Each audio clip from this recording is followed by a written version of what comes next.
Tekbir!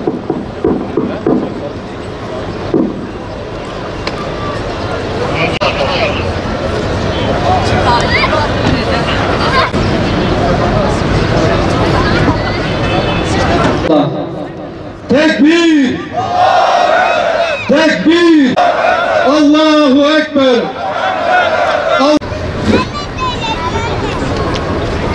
Kıymetli Müslüman.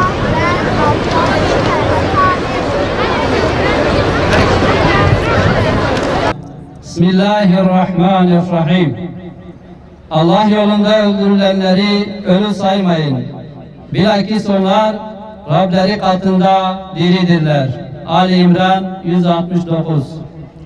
Sakın Allah'ı zalimlerin yaptıklarından habersiz sanma. Allah onlara ancak gözlerin dehşetle baka kalacağı bir güne erteliyor. İbrahim 42. Aradan 96 yıl geçti. Ancak ne Şeyh Said Hazretleri, ne yarenleri, ne de mücadelesi unutuldu. O bir alimdi, dava adamı, mütefekkir, muhaddis bir rehberdi. O hakkın davası ve insanlık için sorumluluğun gereğini yerine getirdi. Ağır bir yükün altına sadece kendisini değil, ailesini ve bütün varlığını koydu. Öyle ya, çetin mücadeleler büyük fedakarlıklar ister. Hak bildiğiniz dava sizden kendinizi bütünüyle adamanızı bekler. Bu adanış ise büyük dava adamlarında kendini gösterir. İşte bu dava adamlarından biri de Şeyh Said Hazretleri'dir. 29 Haziran 1925 tarihinde başta Kürdistan coğrafyası olmak üzere İslam ümmeti büyük bir acı yaşadı. Tarih yine acı veren bir hadiseyi yazıyordu. Bir İslam alimi Allah ve dini için verdiği mücadelede büyük bir bedel ödemişti. Şeyh Said Efendi tıpkı diğer İslam önderleri gibi hak mücadelesinde dar ağzına çıkarmıştı. Libya'da Ömer Muhtar, Mısır'da Seyyid Kutup gibi o da inandığı değerlerden taviz vermemişti. Bir milletin hak hukukunun göz göre göre çiğnenmesine sessiz kalmayan Şeyh Said Efendi ve dava arkadaşları İttihat Terakki zihniyetinin bu ülkede estirdiği zulüm furyasına karşı durmanın bedelini değerli canıyla ödedi.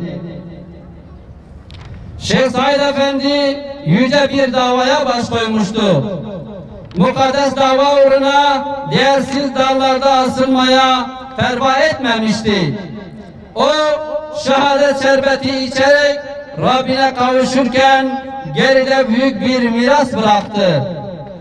Şüphesiz ki Şeyh Said'in şehadeti sonraki nesiller için büyük bir mesaj içeriyordu. Hak batıl savaşının zorluğuna, bu zorluk ile nasıl baş edileceğine dair verilen mesaj, irade, mücadele, sabır ve şehadetle gelen zaferdi. Tekbir!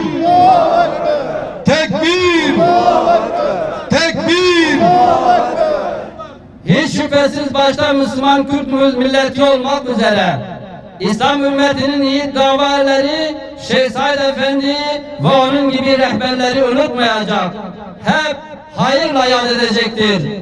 Onların katilleri ise hep lanetle anılacaktır. Jiboy zalimi xunxor biji cehennem. Jiboy zalimi xunxor biji cehennem. Jiboy zalimi xunxor biji cehennem. Evet, insanlık çok zalim gördü. Bu zalimlere karşı direnen mücahitler de hep var oldu. Dünya var oldukça hak batıl savaşının süreceği gerçeği önümüzdeyken bizlere düşen tarihi hadiselerden gerekli ders ve tecrübeleri çıkarmaktır. Şeyh Said Efendi'nin şehadetinin üzerinden 96 yıl geçti. onun canına kast edenlerin onu öldüremediği, bugün halkımızın sahiplenmesiyle gönüllerde yaşatıldığı görülmelidir. Bu sebeple sık sık yaptığımız çağrıyı bu meydanda bir kez daha yineliyoruz. Başta Şeyh Said Hazretleri olmak üzere bu topraklarda büyük bir saygı ve sevgi gören Bediüzzaman Said Nursi'nin kabir yerleri bir an evvel ortaya çıkarılmalıdır. Zalimler için yaşasın cehennem. Zalimler için yaşasın cehennem. Zalimler için yaşasın cehennem. Zalimler için yaşasın cehennem. Her iki Saidimize yapılan haksızlıklar için devlet hataları, yanlışları ve cürümleri ile yüzleşmelidir. Binlerce masum insanın tehcirlerle zulme uğradığı o meşhum süreçle yüzleşilmelidir.